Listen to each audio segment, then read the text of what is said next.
안녕하세요. 저는 제 인생이 롤러코스터와 비슷하다는 생각을 하면서 살아왔습니다. 누구든 인생을 살면서 굴곡이 조금씩 생기기 마련이지만 저 같은 경우는 마치 롤러코스터를 타는 것처럼 굴곡의 차이가 엄청난 삶을 살았던 것 같아요. 롤러코스터와 제 인생이 조금 다른 점이 있다고 한다면 롤러코스터는 위로 올라가다가 가파르게 내려가고 다시 위로 올라가다가 가파르게 내려가잖아요. 반면 제 인생은 평평한 평지를 다니다가 갑자기 지하로 훅 꺼지고 다시 점점 평지로 올라가더니 내려올 생각을 안 하고 하늘 위까지 올라가는 길만 생기더라고요. 한마디로 힘들었던 고난을 이겨내고 지금은 꽃길만 걷고 있다는 말이죠. 저는 부모 없는 고아로 성인이 될 때까지 보육원에서 지냈었어요. 10살 때까지만 해도 저도 다른 아이들과 마찬가지로 부모님이라는 존재가 있었어요. 저희 집은 가난했지만 입에 풀칠 정도는 할 수 있었고 정말 화목했어요. 저희 부모님께서 싸우는 모습은 한 번도 보지 못했었고 두 분 다 제게도 화내신 적이 없었어요. 그리고 저는 돈을 얼마나 주든 절대 살 수 없는 것을 가지고 있었어요. 그건 바로 저희 어머니를 닮은 자신감이었는데요. 다 쓰러져가는 집이었어도 부끄러워하지 않고 친구들을 데리고 와서 놀곤 했어요. 돈 많은 친구들은 가난하지만 어디 가서든 기죽지 않고 자신감 넘치고 당찬 저의 모습에 부러워했었죠. 자신들은 항상 부모님들 기에 눌려 자신감이 사라진다고 했었거든요. 솔직히 돈 많다고 해서 그게 다 부모님 돈이지 친구들이 돈이 어디 있겠어요. 저는 성인이 될 때까진 모든 학생들은 평등하다는 생각을 항상 가지고 있었어요. 그래서 돈 많다고 유세 부리는 친구가 있다면 그게 자기 돈이냐고 따끔하게 한마디나 보냈죠. 야, 너한테서 이상한 냄새가 나. 나한테 가까이 오지 마. 너 때문에 가난 옮으면 어떻게 할 거야. 저리 가란 말이야. 너는 입에서 더러운 냄새나. 그렇게 돈이 많으면 제발 그 돈으로 네 입냄새나 좀 없애. 저렇게 고약한 냄새가 나는데 누가 너랑 말을 섞고 싶어 하겠니? 뭐? 너 말 다 했어? 우리 엄마 아빠가 누군지 알고 그러는 거야? 아니, 나 아직 말 다 못했다. 왜? 너희 부모님이 누군지 내 알 바 아니거든? 그렇게 대단한 분들이면 너가 이런 식으로 행동해도 돼? 그거 너가 부모님 얼굴 먹칠하는 거야. 제가 집에 돈이 없어서 그렇지 자신감 넘치고 똑부러져서 어디 가서 절대 기죽지 않아요. 친구들이 무시한다고 한마디 하면 저는 두 마디로 갚아줬어요. 그러다 보니 제 성격이 너무 쿨하고 멋있다고 놀리던 애들도 다들 저를 좋아해 주더라고요. 어떻게 하면 그런 성격을 가질 수 있는지 물어보는 애들도 많아졌고요. 저도 방법을 알면 알려줬을 텐데 타고난 성격이라 어떻게 알려줄 방법이 따로 없었죠. 그렇게 자신감 넘치던 제가 언제 한 번은 자신감을 완전히 잃은 적이 있었어요. 그건 바로 저희 부모님이 세상을 떠나셨을 때입니다. 뭐가 그리도 급하신 건지 제가 10살이 되던 해 두 분 다 병으로 제 곁을 떠나셨어요. 아버지께서는 위암으로 돌아가셨는데 저는 이때 이 세상은 돈 없이는 절대 살아갈 수 없다는 것을 느꼈죠. 아버지를 살리려면 병원에 가서 수술을 받아야 하는데 아무래도 저희 형편이 많이 안 좋았고 당장 수술할 돈이 없어서 병을 고칠 시도도 못 해보고 그렇게 아버지를 허망하게 보내고 말았어요. 저처럼 어떤 순간에도 늘 씩씩하시던 어머니께서는 아버지를 보낸 슬픔에 처참히 무너지셨죠. 정말 한동안은 표정이 없는 사람처럼 지내다 마음의 병을 얻고 세상을 떠나셨어요.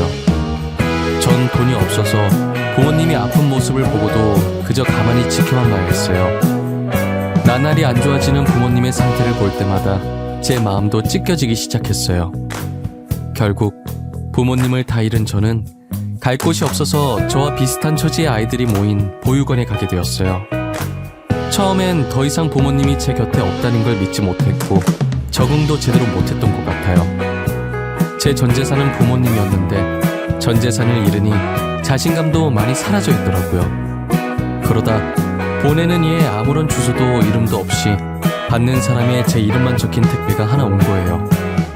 원장님이 주신 상자를 열어보니 안엔 편지가 든 봉투와 함께 옷과 필기구들이 있더라고요. 봉투 안엔 편지만 있는 줄 알았는데 현금도 들어있었어요. 편지를 읽어보는데 앞으로 자신이 저를 후원해주고 싶다는 내용이 적혀있더라고요. 감사하다는 답장을 보내고 싶어도 익명으로 온 것이라 보낼 수 있는 방법이 없었어요. 혹시나 싶은 마음에 원장님께 물어봐도 모른다는 대답만 돌아올 뿐이었어요. 원장님, 이게 다 뭐예요? 이거 저한테 온 거 맞아요? 편지 읽어보니까 맞는 것 같긴 한데 도대체 누가 이걸 왜 저한테 주신 거예요? 글쎄, 나도 모르겠네. 보육원 입구에 누가 두고 갔길래 내가 가지고 왔는데 상자 위에 기진이 네 이름이 적혀있길래 너한테 온 것 같아서 준 것뿐이야. 그래요? 진짜 이상하다. 저 부모님 말곤 가족이 없거든요. 저한테 이런 거 줄 사람이 없는데 뭐지? 좋게 생각해. 너가 클 때까지 후원해 주시겠다잖아. 너무 착한 아이라서 너한테 천사가 왔나 보다. 하지만 매번 원장님을 통해서 돈과 옷들, 그리고 그때그때 필요할 만한 것들을 주셨죠. 저는 얼굴도 모르는 후원자께서 보내주신 옷들을 감사히 입고 돈은 필요할 때 빼곤 모조리 모았어요. 그리고 후원자가 쓴 돈이 아깝지 않게 기대에 부응하기 위해 공부를 열심히 하기 시작했어요. 사실 저는 공부에 취미가 없고 마땅히 이루고 싶은 꿈도 없었기 때문에 성적이 아주 개판이었거든요.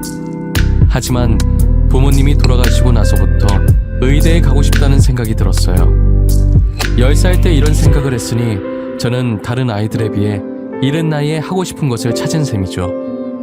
솔직히 요즘 아이들은 자신의 미래인데 하고 싶은 것들을 못하고 다 부모님이 하라는 대로 하잖아요.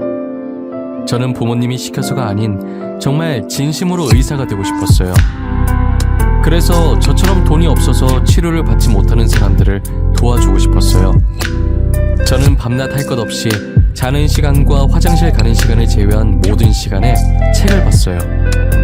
하물며 화장실에서 큰 볼일을 볼 때도 그 시간이 그냥 흘러가는 것이 아까워서 책을 가져가서 봤었죠. 그런 저에게 공부하면서 코피 흘리는 것은 예산일도 아니었어요. 미친놈 같겠지만 오히려 코피를 흘리면 공부를 많이 했다는 증거 같아서 괜스레 웃음이 나오더라고요. 당시엔 벌써 의대에 합격한 기분이고 그랬어요. 중학교, 고등학교 단 한 번도 전교 1등을 놓친 적이 없었어요. 당연히 놓칠 수 없을 정도로 공부를 열심히 하긴 했지만요. 밤샘 공부 앞에서는 값비싼 학원들도 다 소용이 없나 봐요. 기준아, 너 학원 어디 다녀? 우리 엄마가 너 학원 어디 다니는지 알아오래. 이번에 너네 학원으로 옮길 거라고. 나 학원 같은 거 안 다니는데? 당장 과자 살 돈도 없는데 어떻게 학원을 다녀? 너 중학생 때부터 나한테 돈 없다고 놀린 거 기억 안 나? 아, 그래? 그럼 너 학원도 안 다니면서 어떻게 항상 전교 1등을 하는 거야? 그냥 좋은 머리로 타고난 건가? 너 따로 문제집 같은 거 사는 거 있어? 아니, 어차피 학교 시험은 교과서에서 나올 텐데 문제집 봐서 뭐해? 그거 돈 낭비야. 나 교과서로밖에 공부 안 해. 그리고 애초에 머리가 나쁘면 비싼 학원을 다녀도 다 소용이 없는 거야. 항상 전교 1등을 하니까 친구들이 매번 저한테 학원 어디 다니냐고 물어보곤 했었어요. 그리고 저는 수능까지 잘 봐서 그토록 가고 싶어 했던 명문대 의대에 합격할 수 있었어요. 후원자분께 감사 인사를 전하고 싶은데 여전히 아는 게 없으니 보육원에서의 마지막 밤을 보내며 집에 오는 길에 산 케이크에 초를 불고 하늘에 대고 감사하다고 소리쳤어요. 제 목소리가 얼굴 없는 천사에게 들릴 수 있을지는 모르겠지만요. 20살이 된 저는 더 이상 보육원에 있을 수 없어서 월세방을 찾아 나섰어요. 후원자께서 어떻게 아셨는지 제가 떠나는 날 아침에 또 택배를 보내셨더라고요. 의대 합격을 축하한다고, 감사 인사 잘 들었다고 하시면서 이제 20살이면 보육원에 나와야 할 텐데 등록금이랑 집 구하는데 보태라고 돈을 보내주셨더라고요. 진짜 어떤 분인지 너무 궁금했지만 보육원 원장님은 끝까지 안 알려줄 생각이신 것 같았어요. 후원자분께서 익명을 부탁하신 것 같아서 더 이상은 묻지 않았어요. 후원자께서 주신 돈으로 합격한 대학교에 등록금을 입금하고 학교 근처에 자취방을 구하는데 반전세까지는 아니지만 반전세 못지않은 조건으로 월세가 싼 원룸을 구할 수 있었어요.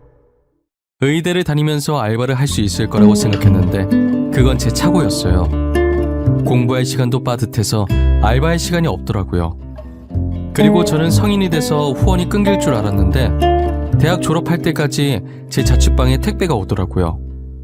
저는 꽈탑이라 등록금 전액 면제라 필요 없는데 그래도 학기마다 꼭 보내주시더라고요. 등록금에 매달 월세 그리고 늘 그렇듯 편지가 함께 들어있었어요. 늘 멀리서 지켜보고 있다고, 항상 제 곁에 후원자가 응원하고 있다는 걸 잊지 말라고요. 저는 힘들 때마다 그 편지를 보고 젖먹던 힘까지 다 짜냈던 것 같아요. 제게 있어서 그 편지는 부모님이자 든든한 버팀목 같았어요. 그러다 학교에서 만난 동기 한 명이 있었는데 이상하게 그 동기한테 끌리더라고요. 수수하고 화장기 없는 얼굴에 볼터치한 듯 홍조가 더해져서 그 아이와 정말 잘 어울렸어요. 저는 다 아는 문제인데 모르는 문제라며 괜히 그 아이에게 다가가서 물어보고 그랬어요. 제가 물어볼 때마다 그 아이는 별말 없이 친절하게 다 알려주더라고요. 그러다 너무 물어보니까 장난으로 그 머리로 어떻게 의대를 왔냐고 하면서요. 장난치면서 웃는데 그 아이 주변이 슬로우 모션으로 보이면서 제 머리에 종이 울리는 느낌이었어요. 첫사랑이라는 감정이 이런 느낌이라는 걸 그때 처음 알게 됐죠. 그 아이 덕분에 공부밖에 모르던 제가 처음으로 사랑이라는 감정을 느끼게 됐어요. 그 뒤로 제 눈은 그 아이를 쫓기 바빴어요. 제 마음을 알아챈 동기는 제 어깨를 툭 치고 의미심장하게 웃더라고요. 지효 뒤통수 뚫리겠다. 그만 좀 쳐다봐. 그냥 좋아한다고 고백을 하지 그러냐? 됐다. 밥이나 먹으러 가자. 이번 공강 완전 널널해. 야, 아니거든? 근데 그렇게 티가 많이 나? 다른 애들도 알아? 아, 그럼 되게 쪽팔릴 것 같은데. 다른 애들은 모르겠네. 근데 나 눈치 없는 거 알지? 내가 알 정도면 전교생 다 알 것 같은데. 그리고 누가 모르겠냐? 너 책은 안 쳐다보고 지우만 쳐다보더라. 그냥 고백을 하라니까. 괜히 고백했다가 차이고 사이만 멀어지면 어떡하냐? 나는 사이 멀어지는 거 싫어. 차라리 지금처럼 멀리서 쳐다만 보는 게 나아. 아이고 등신. 그러다가 딴 놈한테 뺏겨서 후회하지 말고 얼른 고백해. 지유 인기 많은 거 알지? 안 꾸미고 다니는데도 미모에 빛이 나잖아. 누가 가만히 두겠냐? 어제도 누가 지유한테 고백했다던데. 처음엔 고백할 생각이 전혀 없었는데 누군가가 그 아이에게 고백했다는 말을 들으니 정말 뺏길까봐 그때부터 마음이 조급해지더라고요. 동기와 밥을 먹으면서 이런저런 말을 주고받다가 고백을 해보기로 마음을 굳혔어요. 누군가에게 고백을 해본 적이 없는지라 어떻게 고백을 해야 할지 모르겠더라고요. 친구는 일부러 거창하게 준비하지 말고 아무 생각 없이 마음 가는 대로 솔직하게 고백을 하라더라고요.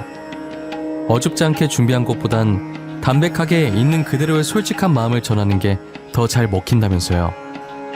저는 쉬는 시간에 수업 마치고 잠시만 시간 좀 내달라고 그 아이에게 말했어요.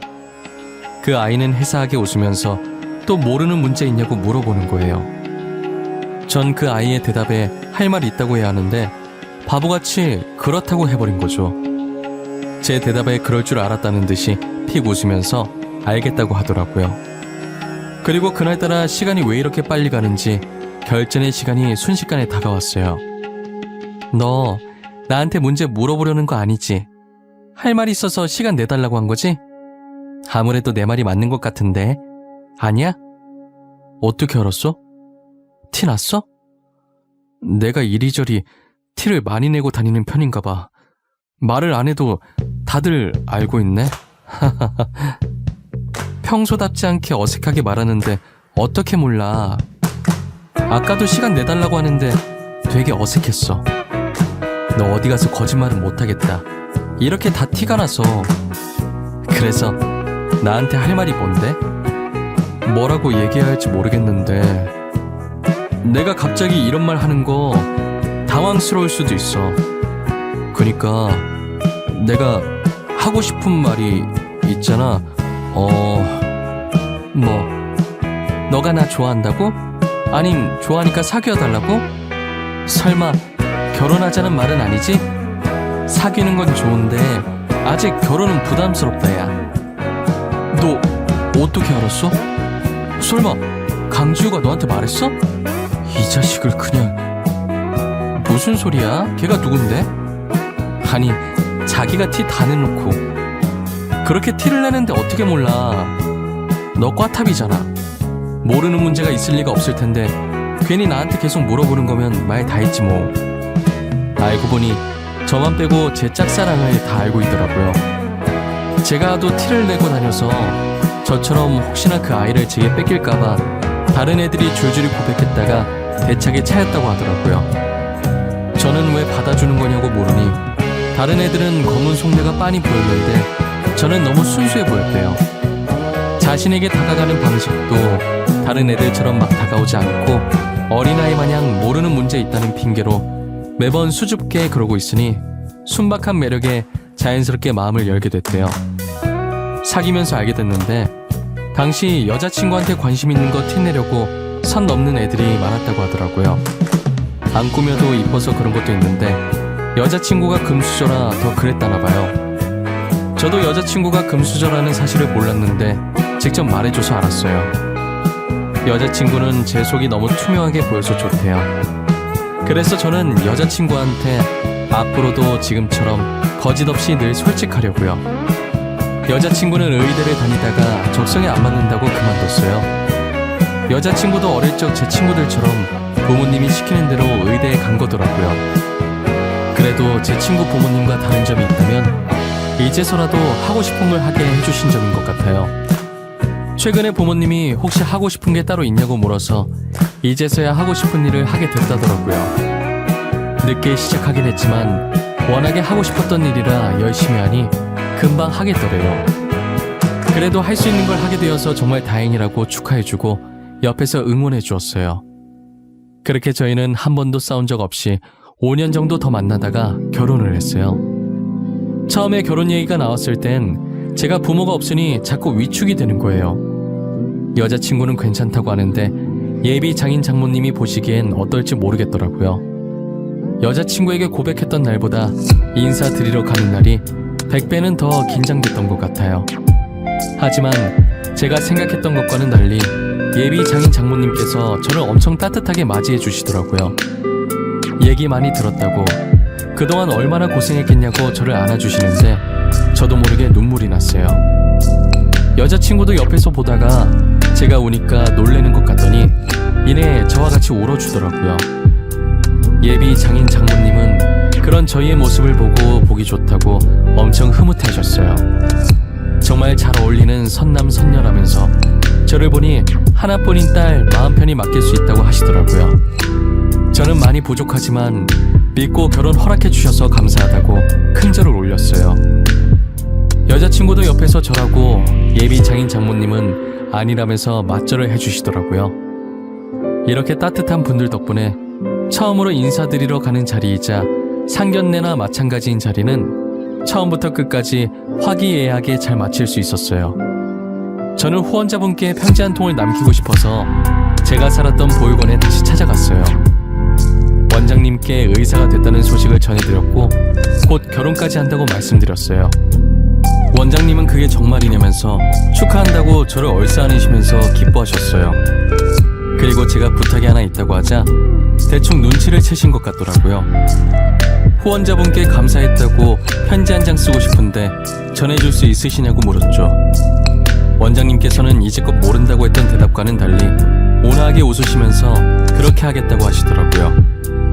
저는 이렇게 제가 의사가 될 수 있었던 것도 그리고 결혼을 할 수 있었던 것도 다 후원자님 덕분이라고 정말 감사하다고 그리고 올 수 있으면 잠깐이라도 식장에 오시라는 편지를 남겼어요. 그걸 청첩장과 함께 원장님께 전달해드렸죠. 원장님은 잘 전달해주겠다고 결혼 진심으로 축하한다고 말씀해주셨어요. 제 편지가 꼭 후원자분께 무사히 잘 전달됐으면 하는 마음으로 보육원을 떠났어요. 드디어 결혼날이 왔고 혹시나 후원자분께서 오시지 않으셨을까 싶어서 자꾸 두리번거리게 되더라고요. 저는 후원자분을 보지 못했고 시간이 다 되어가서 신랑 입장을 하기 위해 대기실로 발걸음을 옮겼어요. 제가 고아원에 처음 갔을 땐 의사가 될 것이라고는 감히 엄두도 못 냈고 이렇게 좋은 아내와 처가 식구들을 맞이하게 될 것이라는 상상도 못했어요. 입장 전까지 이게 꿈은 아닌지 허벅지를 몇 번이나 꼬집어 봤는지 몰라요. 아픈 느낌이 선명하게 나는 게 확실히 꿈은 아니더라고요. 저는 무수한 사람들의 힘찬 박수와 함성을 받으며 입장을 하기 시작했습니다. 양쪽 귀빈들께 인사를 하면서 빠르게 눈을 돌려보았지만 후원자분은 안 계신 것 같았어요. 혹시나 편지가 전달되지 않은 것인지 무슨 일이 생기신 건지 오만 가지 생각이 다 들더라고요. 그래도 한 번뿐인 결혼식이니 망칠 수가 없어서 아무렇지 않게 신경 쓰이지 않는 척 했었어요. 결혼식을 끝마칠 때쯤 양가 부모님께 인사하는 시간이 있었는데 비어 있어야 할 제 부모님석에 장모님이 앉아 계시더라고요. 저는 순간 당황하긴 했는데 부모님석에 아무도 안 계시면 제가 뻘쭘해할까봐 장모님께서 저를 배려해서 저희 부모님 대신 앉아 계신 줄 알았어요. 인사를 하는데 눈물이 살짝 맺히려고 할 때 장모님께서 저를 안아주시는 거예요. 그동안 고생 많았어. 부모님 안 계시다고 엇나가지 않고 잘 자라줘서 고맙다. 늘 뒤에서 응원하고 있었어. 처음으로 보내준 편지도 잘 받았고 기진이 네가 내 사위라서 참 다행이야. 편지요? 제가 장모님한테 편지를 썼었나? 설마 장모님이 정말 장모님이 제 후원자셨어요? 일단 시 끝내놓고 마저 이야기하자. 내가 다 이야기해줄게. 이제야 내가 마음이 놓이네. 앞으로 우리 못난 딸 잘 부탁한다. 알고 보니 뒤에서 저를 응원해주시고 후원을 아끼지 않았던 얼굴 없는 천사가 제 장모님이셨어요. 장모님께서는 저희 어머니께 살아계실 때 세상에 둘도 없는 절친한 친구 사이였던 거예요. 장모님 집안이 원래도 엄청 부유한 집안이었는데 늘 자기 잘난 맛에 사는 가족들 때문에 언제나 자신감이 없었고 항상 기죽은 상태로 계셨다고 하시더라고요. 그러다 동네 계곡에서 저희 어머니를 알게 됐는데 딱 봐도 가난해 보이는 저희 어머니가 기죽지 않고 누구보다 당차게 할 말 다하고 사는 모습을 보면서 자신의 롤모델로 삼으셨다는 거예요. 보통 잘난 척하는 가족들에게 둘러싸이면 보고 배운 것이 그것밖에 없어서 집에서는 기가 죽어도 밖에 나와서는 어른들이 하는 행동 그대로 하잖아요. 저희 장모님도 어린 마음에 저희 어머니한테 가난하다고 한 소리 한 모양이었어요. 너네 집에 물 안 나와서 씻으러 여기 온 거야? 너한테 냄새나. 가난한 냄새. 그건 씻어도 절대 안 지워지는 냄새인데. 너 진짜 말 못되게 하는 재주 있구나. 나 씻으러 온 거 아니고 너처럼 그냥 놀러 온 거야. 그리고 나는 가난하긴 해도 행복해. 근데 넌 부잣집 딸 같은데 왜 그렇게 슬퍼 보여? 내가 슬퍼 보인다고? 아닌데? 나 행복하거든? 나 무지무지 행복해. 너는 가난한데 어떻게 행복해? 돈 없으면 불행한 거 아니야? 나는 그런 생각하고 있는 너가 더 불행한 것 같아. 행복의 가치는 돈으로 매길 수 없어. 당장 가진 돈은 없어도 지금 내가 행복하다는 생각이 들면 그게 진짜 행복한 거 아니야? 그래도 돈이 있어야 조금 더 행복한 거 아니야? 먹고 싶은 거나 사고 싶은 게 있어도 돈 없으면 못 사잖아. 너는 지금 먹고 싶은 거 사고 싶은 거 다 살 수 있어? 그것도 다 부모님 돈으로 사는 거잖아. 너가 아무리 사고 싶어도 부모님이 안 주면 그만 아니야? 그럼 너나 나나 똑같은 처지네. 장모님은 그때 저희 어머니 말을 듣고 무언가로 머리를 세게 맞은 느낌이 들었다고 하시더라고요. 그동안 돈만 있으면 행복한 사람인 줄 알았는데 생각해보니 장모님께서는 전혀 행복하지 않았대요. 어차피 부모님 돈이고 장모님은 그저 부모님이 하라는 대로 하는 꼭두가시 같았다고 하시더라고요. 그날 어머니한테 쓴소리 들으시면서 많이 반성하고 배웠다고 하셨어요. 그 뒤로는 어머니 팬이 되어 어머니 뒤만 졸졸 쫓아다녔다고 하더라고요. 계속 인연을 이어가다가 어머니께서 이제 더 이상 살 날이 얼마 안 남았을 때 장모님을 찾아왔었대요. 자기마저 떠나면 저 혼자 남게 된다고, 염치 없지만 혼자 남을 어린 저를 부탁한다고요. 부탁할 사람이 없어서 왔다고 우시는 모습에 장모님도 따라서 많이 우셨다고 하셨어요. 장모님께서도 어머니가 떠나신 후로 저 못지않게 많이 힘들어 하셨던 것 같았어요. 장모님은 어머니의 부탁을 들어주기 위해 제가 보육원에 들어가는 순간부터 원장님께 비밀 지켜달라고 하고 뒤에서 몰래 후원해 주시고 계셨던 거죠. 그리고 저를 사위로 맞이하고 싶어서 아내에게 일부러 의대에 가라고 집착하셨다더라고요. 저와 아내가 대학을 다니면서 자연스럽게 만나게 해주려고 그랬던 것이었어요. 저는 농담 삼아 저희가 운 좋게 만나서 다행이지 각자 다른 짝 생겼으면 어떡할 뻔했냐고 하니까 그런 생각은 안 해봤다고 무서운 말 하지 말라면서 제 어깨를 안 아프게 살짝 치셨어요. 그러시더니 정말 제 말처럼 그런 상황이 왔다면 정말 끔찍할 것 같다고 하시더라고요. 치를 떠시는 장모님을 보고 웃으면서 그래도 이렇게 만나서 다행이라고, 앞으로 사위 노릇 잘할 테니 꼭 저희 곁에 오래오래 살아달라고 하면서 살짝 안아드렸어요. 저희 이야기를 듣고 장인 어른께서는 흐뭇하게 쳐다보고 계셨고 아내는 눈물을 흘리고 있었어요. 제가 이렇게 의사가 되고 좋은 가족들을 만나게 된 건 다 장모님 덕분이라고 생각했는데 알고 보니 험난 세상 속에서 혼자서 꿋꿋하게 잘 버텨준 어린 아들에게 주는 어머니의 선물이셨던 것 같아요. 저는 그동안 장모님과 어머님께 많은 사랑을 받은 만큼 다른 사람들에게도 베풀기로 마음먹었어요. 결혼한 지 2년쯤 지났을 때 장인 장모님께서 제 개인 병원을 하나 차려주셨었어요. 그래서 평일엔 병원 일을 하고 주말엔 보육원에 가서 봉사 차원에서 무료 치료를 해주었죠. 장인 장모님도 만족해 하시고 아내도 의대 출신이라 저를 따라서 보조해주며 도와주고 있어요. 전국까지는 아니지만 제가 살고 있는 지역의 여러 보육원에 가서 여전히 봉사를 하며 잘 지내고 있어요. 그리고 저희 부모님처럼 생계가 어려워 치료를 못 받는 분들이 계시면 찾아가 봉사를 해드릴 예정이에요.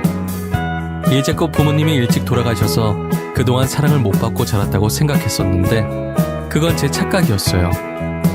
늘 제 곁엔 친부모님과도 같으신 장인 장모님이 계셨고 보육원 원장님도 계셨고 그리고 어떤 값진 것들과도 바꿀 수 없는 사랑스러운 아내가 있었죠. 저는 그분들이 제게 주신 사랑을 평생 동안 절대 잊지 않으려고 해요. 그동안 힘든 시간이 많았지만 끝까지 포기하지 않고 달려왔더니 이런 행복한 순간들이 저를 찾아오네요. 당장 힘든 시간을 겪고 계신다 해도 그 속을 잘 보면 손톱만큼의 기쁨이라도 찾으실 수 있으실 거예요. 만약 찾으셨다면 힘듦에 잠식되지 말고 손톱만큼의 기쁨에 취해 계시길 바랄게요. 그렇다면 언젠가는 힘듦은 사라지고 기쁨만 남게 될 거예요.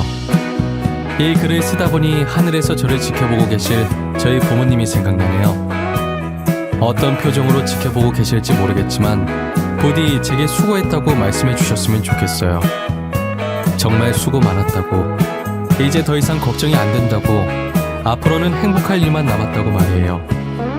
그리고 이뤄질 수 있을지 모르겠지만 늘 제가 생일에 촛불 불면서 비는 소원이 있는데 다음엔 꼭 저의 자식으로 다시 만날 수 있었으면 좋겠어요. 그땐 10년이라는 짧은 시간 말고 몇십 년 동안 길게 볼 수 있었으면 해요. 여러분들 부모님께서는 아직 여러분들 곁에 계시나요? 그렇다면 오글거리시겠지만 하루에 한 번 정도 부모님께 사랑한다는 말을 해주면 어떨까요? 지금 당장은 입에 안 붙고 힘들어도 나중엔 자연스럽게 부모님을 사랑한다고 말할 수 있을 거예요. 티는 안 내셔도 부모님이 여러분들의 사랑을 기다리고 있을 수도 있잖아요. 저의 이야기는 여기까지입니다. 제 이야기를 들어주신 모든 분들께 감사드리고 시국이 시국이니만큼 늘 몸조심하시길 바랍니다.